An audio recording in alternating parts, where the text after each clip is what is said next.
Trump வந்து 50% tax போட்டார்ல, எவ்வளோ பெரிய பாதிப்பு இம்போர்ட் எக்ஸ்போர்ட் பண்ணுறவங்களுக்கு. இது மோடிஜி என்ன பண்ணாரு, அழகாக டேக்கிள் பண்ணாரா இல்லையா?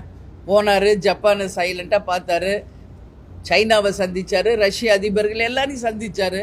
இன்னைக்கு அமெரிக்காவுக்கு ட்ரம்ப்புக்கே செக் பாயிண்ட் வச்சாரா இல்லையா? இன்னைக்கு ட்ரம்ப் என்ன சொல்றாரு, இல்லை இந்தியா எப்பவுமே எங்கள் நட்பு நாடு, மோடிஜி ஒரு சிறந்த தலைவர். இன்னைக்கு அவர் அடிபடிஞ்சு வராருல்ல. அமெரிக்கா தான் வல்லரசு, எல்லாரும் எனக்கு அடிமைன்ற அந்த தாட்ல இருந்து இன்னைக்கு மாற்றி இருக்காருல்ல மோடிஜி. வரும், ஒன்னொன்னா வருங்க. அதுதான் நான் அதையும் என் ப்ரெஸ் மீட்ல சொல்லியிருக்கேன்.